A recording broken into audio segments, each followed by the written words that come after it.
Welcome to CoinGeek Conversations, and my guest this week is Katy Cook, the author of The Psychology of Silicon Valley. So, welcome, Katy. Thank you so much, Charles. It's nice to be here. You're listening to CoinGeek Conversations with Charles Miller.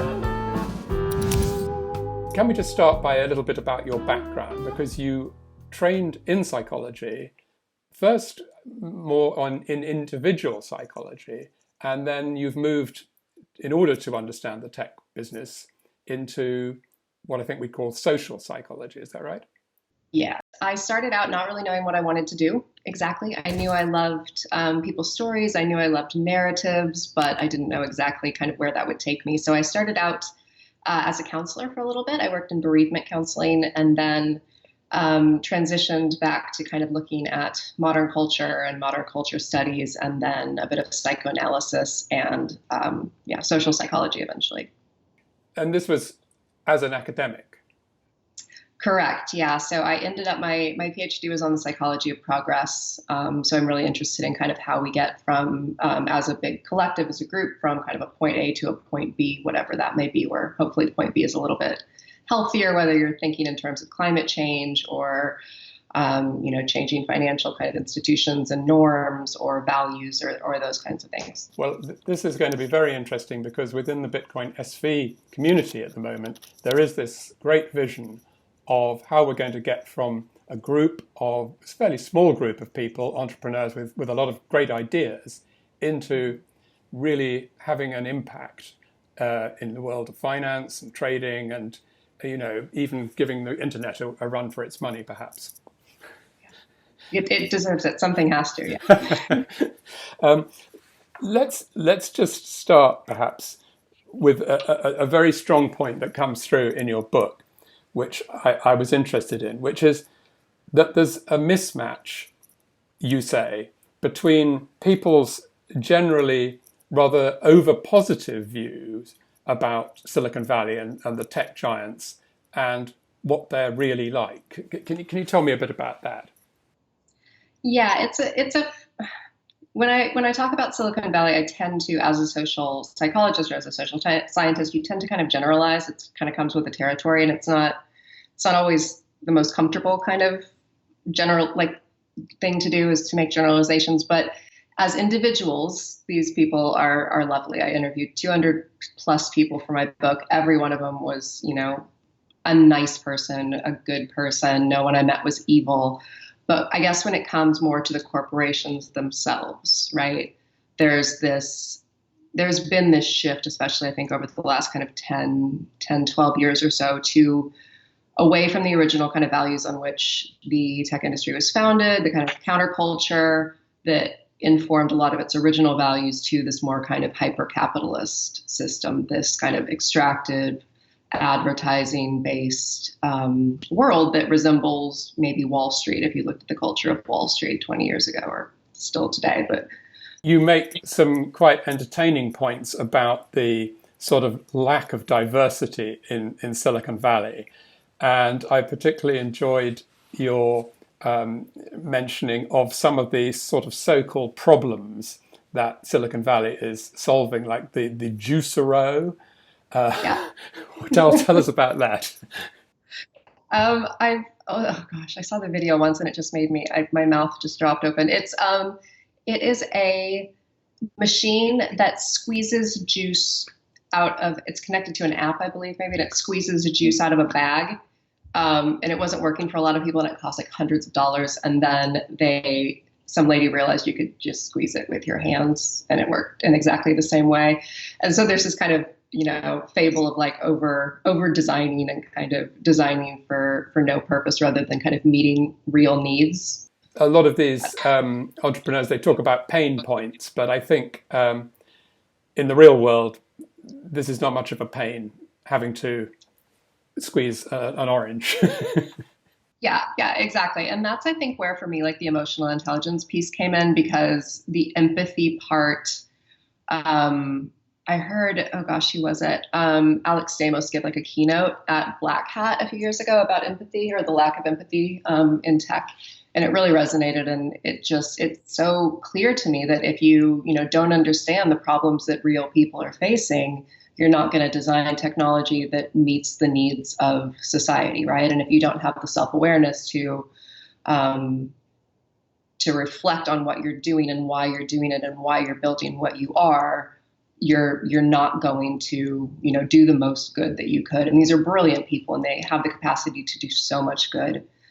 So I'm really hopeful that building emotional intelligence will hopefully help.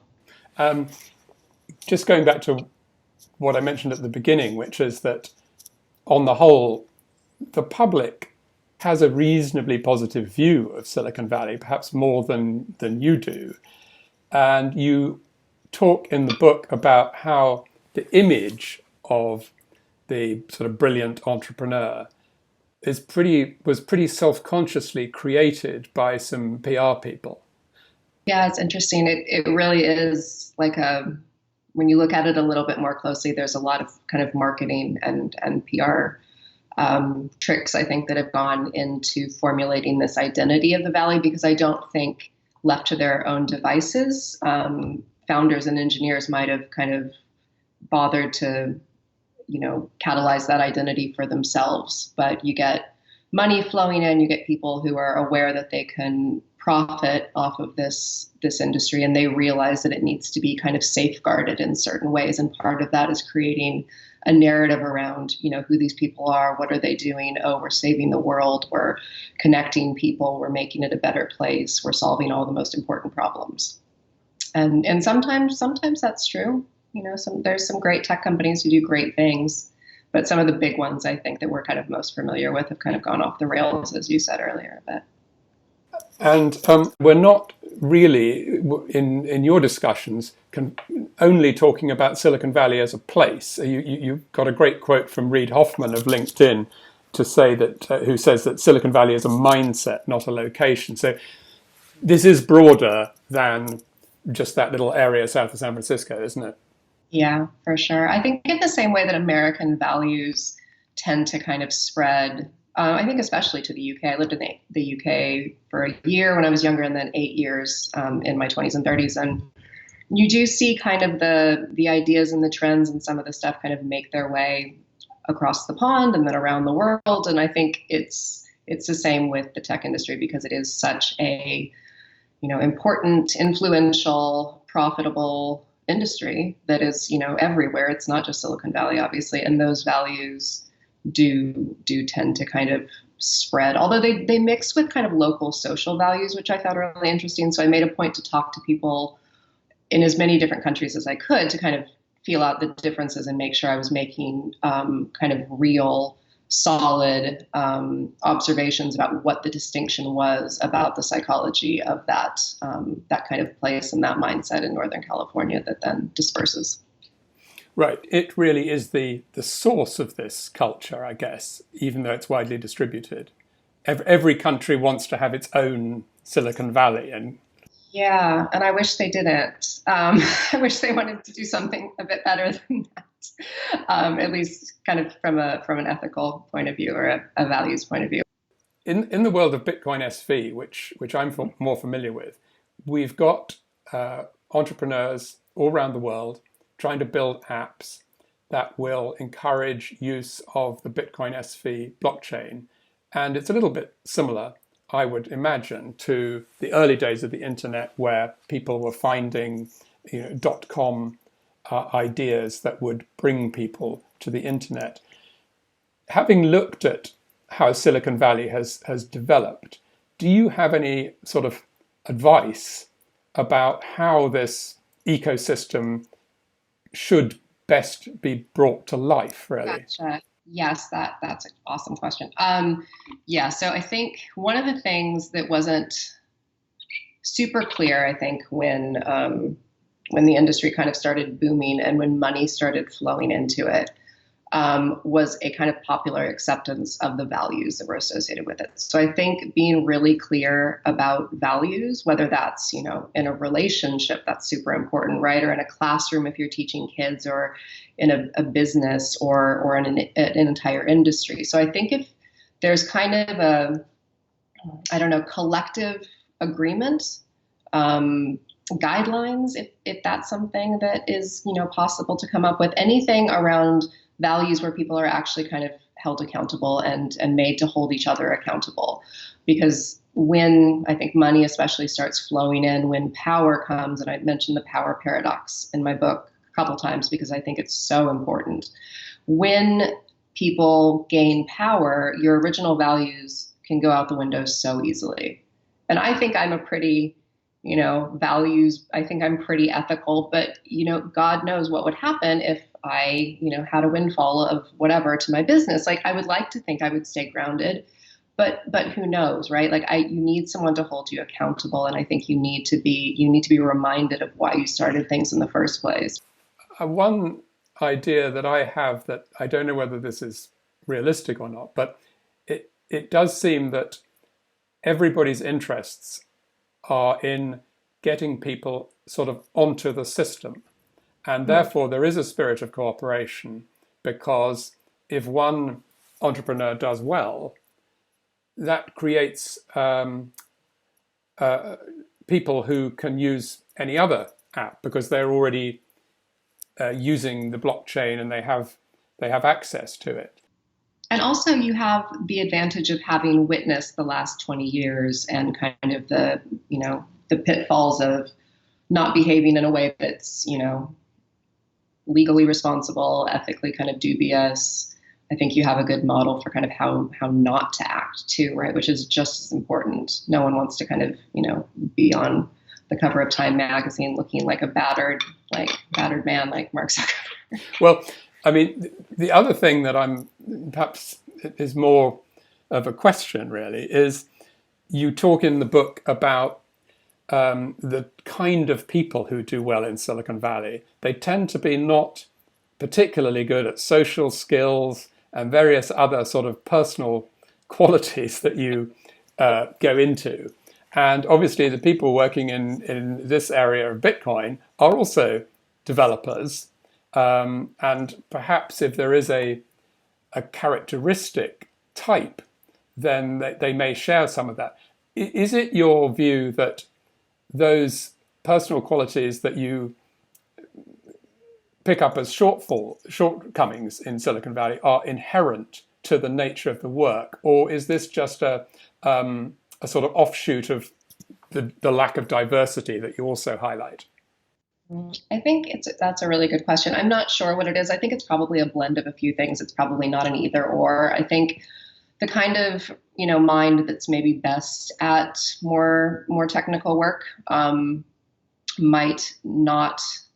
And this is shown in some of the research. If you're super analytical, if you're really, really good kind of with that kind of part of your brain, it's likely that you aren't probably as strong in other areas, right? Like in the same way, I'm not super technological because, the parts of my brain associated with like empathy and communication and those things work pretty well, are pretty dialed up, but my technical skills are rubbish, right? So we can't do everything well. And it's not like one is better than the other. I think you just need to kind of have a respect for both, right? And a blend of both. And so you can definitely teach those skills, right? If people, for whatever reason, want them or don't have them or think it would be advantageous for their organizations to learn more emotional intelligence, or you can bring people in who, might be able to kind of steer the company in an ethically or emotionally intelligent kind of direction or socially responsible way. So, yeah, I think it's if you can blend those types of thinking and have respect for everyone, I think that's a really good place to start. Part of the problem that you highlight is probably to do with when a small business becomes a huge business and there are shareholders who are interested in what kind of dividends they're going to get and how much the price is going to go up. There's a whole new set of pressures in addition to whatever the founder might have brought to the idea in the first place. And that may just be inevitable, I think. Yeah, I think that push for growth can be really damaging depending on kind of who's at the helm and who's driving it and what the pressures are. And also what the product is, right? Like if people grow without testing properly, and put out product that or services that could be harmful, dangerous, damaging, hurt people, kill people, injure people, emotionally harm people, then it's really is growth at any cost. And I think it's kind of a function of this hyper-capitalist economy again, I think, which Americans are starting to look at, I think, but historically really haven't. One of the things that is very much discussed around Bitcoin SV is the idea that when the BSV ecosystem is fully developed, then we will be able to avoid the advertising model. People won't have to provide personal data to be sold, or they won't have to be exposed to advertising. Yeah. But there will possibly be a small payment instead of that. Sometimes you pay, sometimes you might get paid. How addicted do you think users are to the idea that they never pay for anything and they just put up with their data being used and having to watch advertising instead? I really like the idea of, this just came to me, I don't know if this is possible even or not, because my knowledge of Bitcoin SV is very rudimentary, but some kind of donation kind of model might be really cool, where you could say, you're going to read this article, or you're going to buy this product, or whatever the micropayment is. Do you want to allow someone else, who is, financially less able to also read this article? Do you want this to be available to like a classroom or a kid? In the same way, at the checkout, do you want to give $1 at the pet store to pets in need or whatever? So I really like the idea of kind of making it even more communal and helping people when you can, because there's a lot of people who, can spare $1 or 50 cents. And it might be kind of a really neat kind of philanthropic addition to that kind of model. How do you think that the current situation has changed people's views of Silicon Valley and the tech giants? Because obviously they went from a sort of honeymoon period to the problems that you describe in the book, privacy invasion and that sort of thing. Now that we are potentially a bit more reliant on technology than we were, I mean, you and I are talking over Skype here, and a lot of people are using these kind of things a lot more. How has that changed the sort of power play in relation to these companies, do you think? Yeah, it's interesting, isn't it? Like the last few weeks or couple months now, gosh, it's really flying by. Yeah, it's been really technologically heavy, I think, for everyone who has access to technology. And also, I think they've had kind of a quiet period aside from that, the kind of Zoom debacle with the privacy and but they haven't had a lot of bad PR, I would say, in the past few months, which is really interesting compared to the last few years. There was a bit of a problem when Apple and Google were trying to build this tracing app.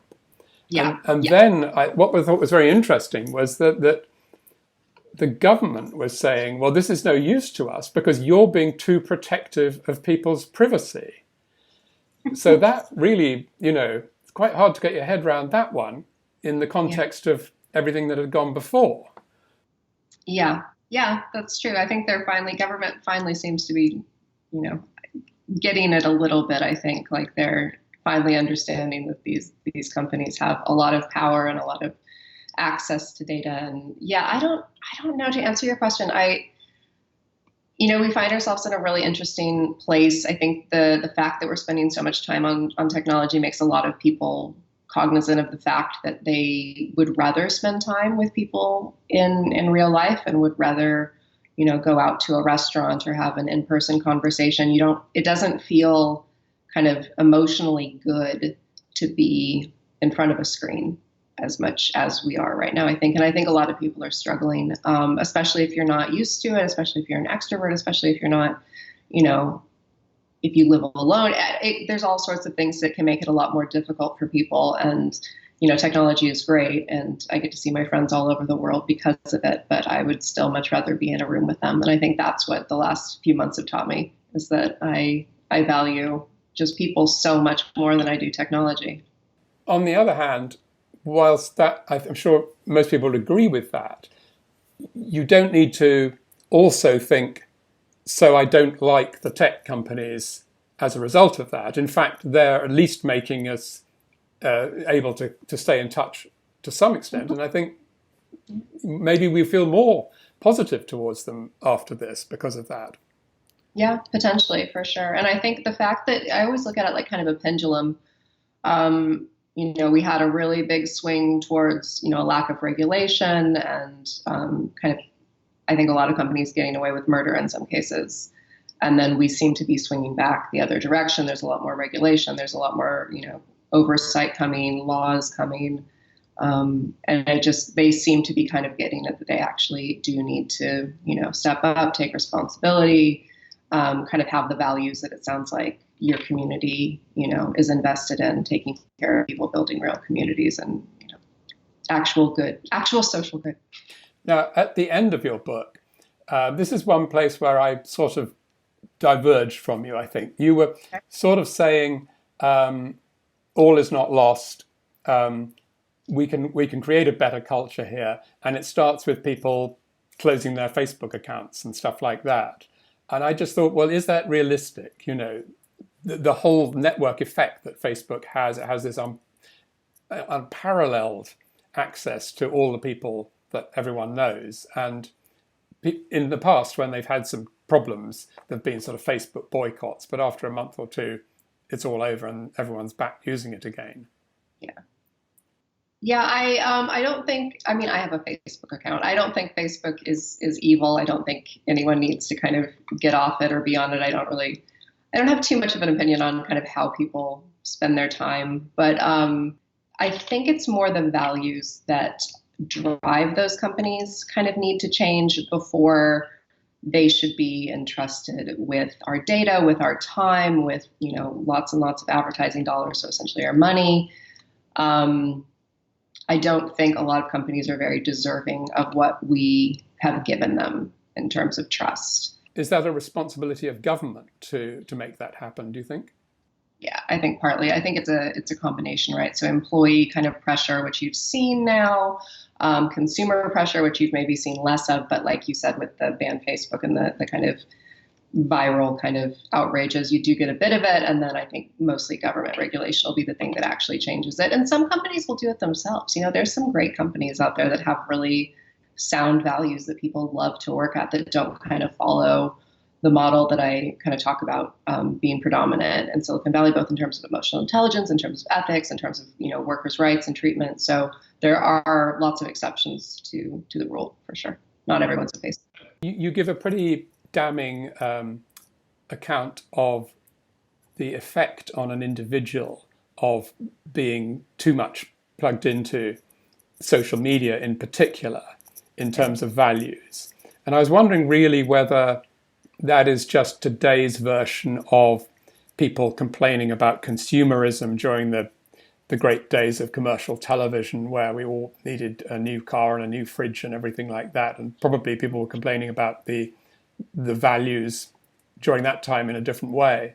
Yeah, I think you're quite right. So there's a lot of kind of psychological terms that address that idea, but it's essentially looking for things outside yourself to make yourself whole or to make yourself feel good or to feel something that doesn't feel filled. And so it used to be, or it still is to a lot of people, but to things like material things, new refrigerators, washing machines, or clothes, or bags, or shoes. Now it can be attention or likes and virality. If something you do has a huge uptake, that can make you feel really good and give you the hugest dopamine hit for 5 minutes, and then you're back to the original kind of feeling and state that you had. So I think being unclear about kind of what drives true happiness and true fulfillment, I think you're right, is just an extension of not having maybe a super honest or socially aware conversation about that, about what actually makes us whole as people and what makes us feel good and what makes our lives worth living and what makes us get up at the in the morning and smile and go to bed at night and be happy and feel like we've done a good job. And, having a big TikTok video go viral isn't going to do that for you at the end of the day. Right? And that, I think, is a conversation we probably need to have about values, both as a society, in addition to the values of these companies that are kind of driving the industry. So that's kind of, I think, where most of my work kind of comes from and is interested in. Well, Katy, thank you so much for talking to me. And I hope that this very unique period perhaps will provide a sort of catalyst for some of the changes that you're advocating. I really hope so too, and I really hope it drives more interest in Bitcoin SV as well. Thank you so much. It's been a great pleasure talking to you. Thank you. Thanks. Bye, Chris. Many thanks to Katy Cook. And if you'd like to read Katy's book, which I'd recommend, please check the show notes to this podcast, where there's a link to either a printed version you can buy or a free electronic version, which can be read on Kindle or other readers. Thanks for listening, and please join me, Charles Miller, again next week for another CoinGeek Conversation.